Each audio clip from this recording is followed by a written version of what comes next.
Good morning. Welcome back to North Coast Garage. On this episode, we go get the G8 from winter storage and bring it back to the house. And we got a couple things to do to it, like an oil change, try to clean the interior a little bit. I want to clean the wheels. I would like to wash it. Looks like it's going to rain out there, so I don't know if I'll be able to do that. No point in washing it if it's going to rain. And yeah, this video, the intro to this video, I was editing it.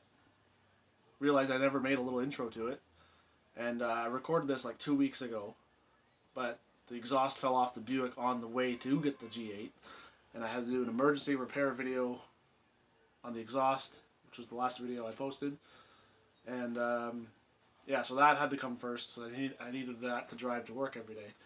So here's the G8 video that I recorded about 2 weeks ago.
Got it running. The battery had to be boosted, so I didn't film any of that.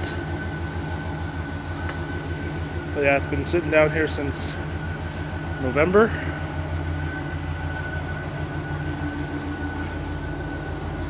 So I'll get it outside and get a better view of it for you.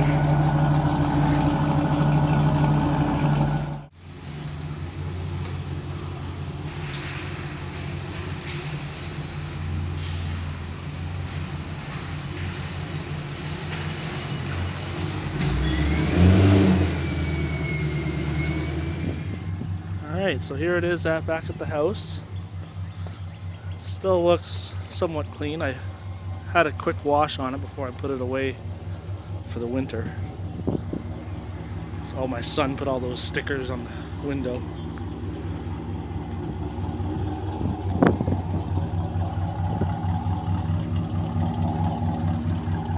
So it's got Kooks long tube headers with Solo high flow catalytic converters, Magnaflow muffler,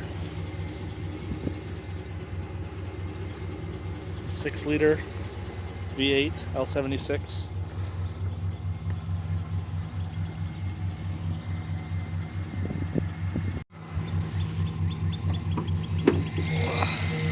dirty engine bay, really needs to get detailed. Rotofab cold air intake.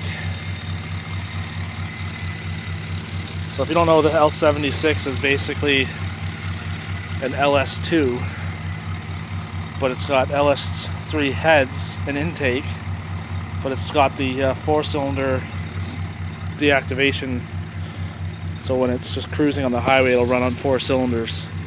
A lot of people have had bad luck with those, but this one's been very good for me. Moving inside. Very dusty dash. I gotta get this thing detailed.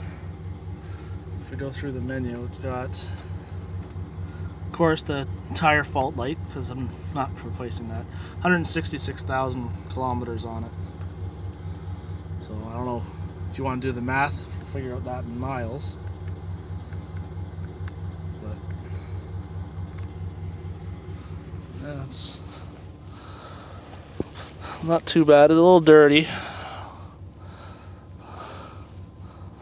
So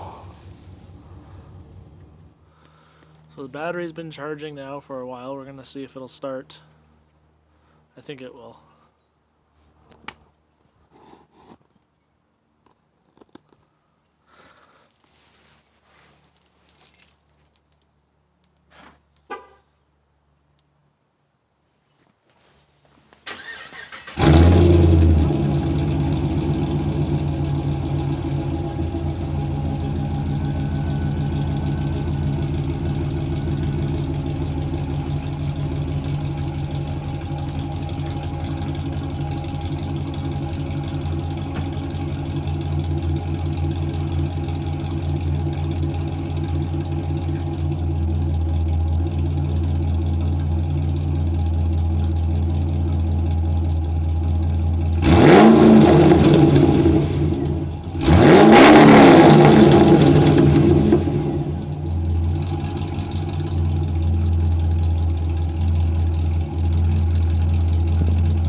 There you go. Battery must be charged enough now so it'll start without needing a boost. We'll see how it does on the ride home.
About 2 weeks later, as I said earlier, the exhaust fell off the Buick and had to fix that, so finally get to start the oil change on this thing.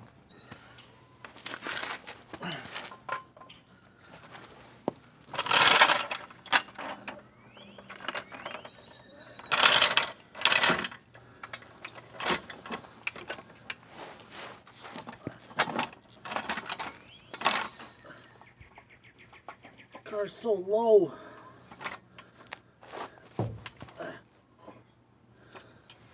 That's what you get putting lowering springs on it, I guess.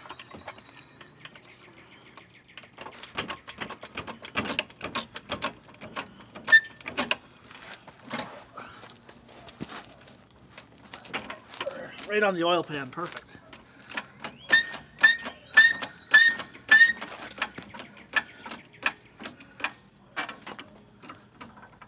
I always put the jack underneath again, just as insurance.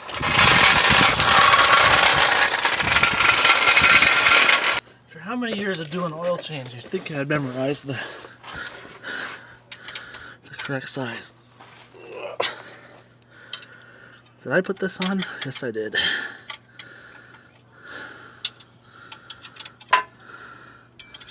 I don't remember putting it that tight. There we go.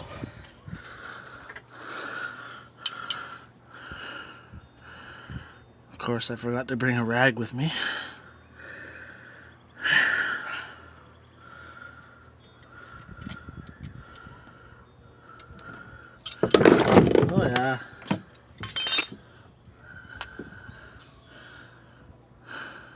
Just add to the oil stains on the driveway.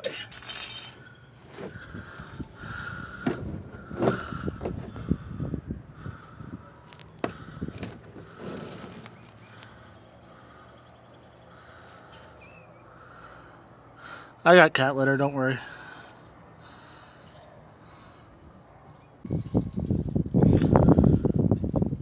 I usually change the oil every spring. Lots of lubricity left.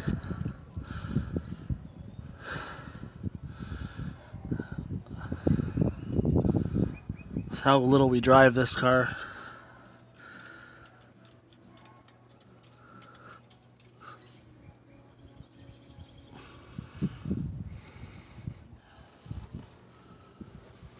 Wind.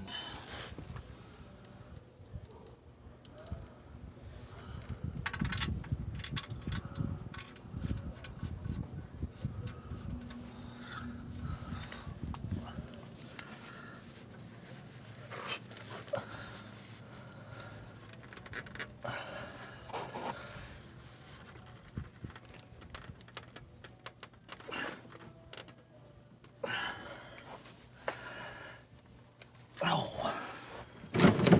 Wow, that's on there tight. It's either tight or just because I can't get a good grip on it. It's coming slowly.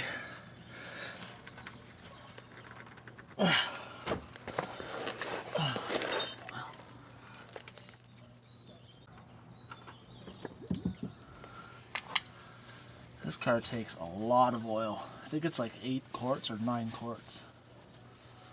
Something like that. Or 7.5 maybe.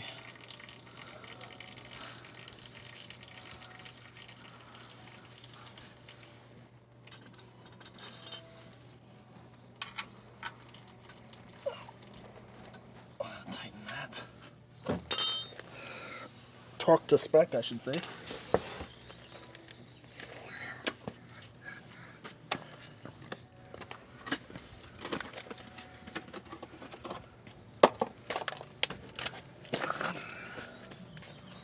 Got the new filter. Everyone knows how to do an oil change, right? There must be a rear main on this going. That was not like that last spring when I did the oil change. All this up here on the transmission pan. Oh, and if you got a G8 with a 6-liter, that is a transmission pan off of a Camaro. So in the G8 community, a lot of guys swap the pans from a Camaro because they're deeper and they hold more fluid. So I did that years and years ago when I did the tranny service on this.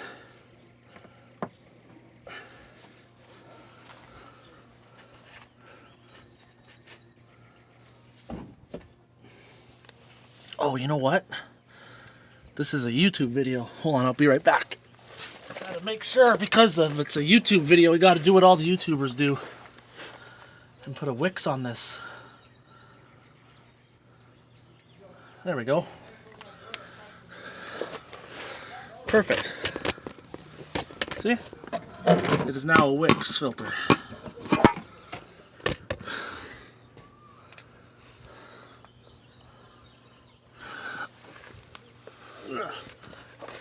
While it's up in the air, I'll show you the other side of the car.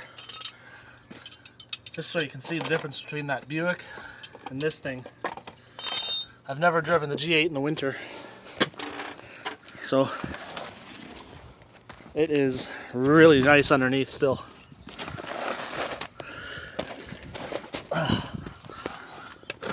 Like that is the floor, frame. Like no rust at all on this car. It's so nice. Anyways, that'll be done for that'll do it for the oil change. I guess, oh no, I gotta show you the brand of oil that we use because it's YouTube. So we got the cheapest on sale at Canadian Tire, full synthetic 5W30. I paid $30 a jug, and that was on sale. So oil is expensive as hell here in Canada.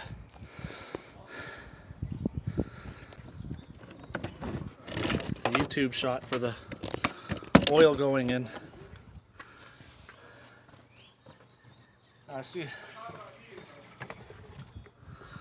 a lot of YouTubers make the mistake and pour it like that, and it just goes everywhere. That's the wrong way to do it. Okay, you guys, you gotta turn it sideways and then pour it and get it everywhere. See, just like that. All over the headers, and that'll smoke nice.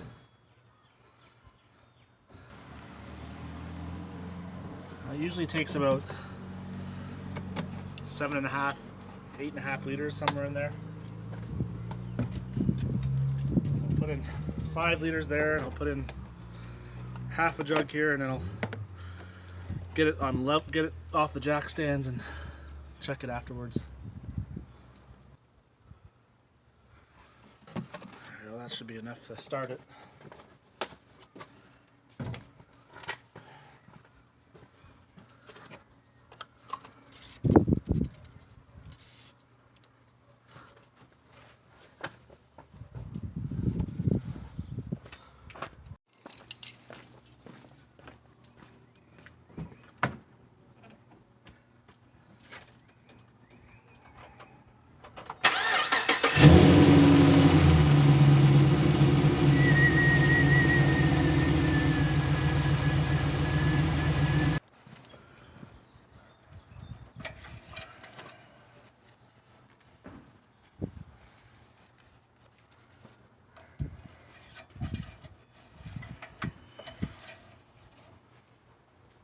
And it is perfect. For those who didn't know, if you push this button on the steering wheel, when you start the car, it goes into engineering mode, and it gives you all the information: throttle position, trans temp, tire pressure, coolant temp, fuel, instant fuel mileage, remaining fuel, battery charge, everything. So my engine oil life is at 42%, so I'll see if I can reset it. So shut the car off, and I believe you turn the key on and you push the gas pedal 3 times to the floor.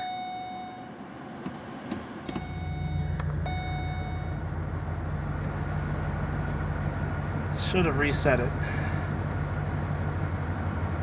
Yeah, my engine oil life now 99%. So that's how you reset it. For the environmentalists watching, I did put some cat litter down on the oil. So that's perfect now. Just stomp it in.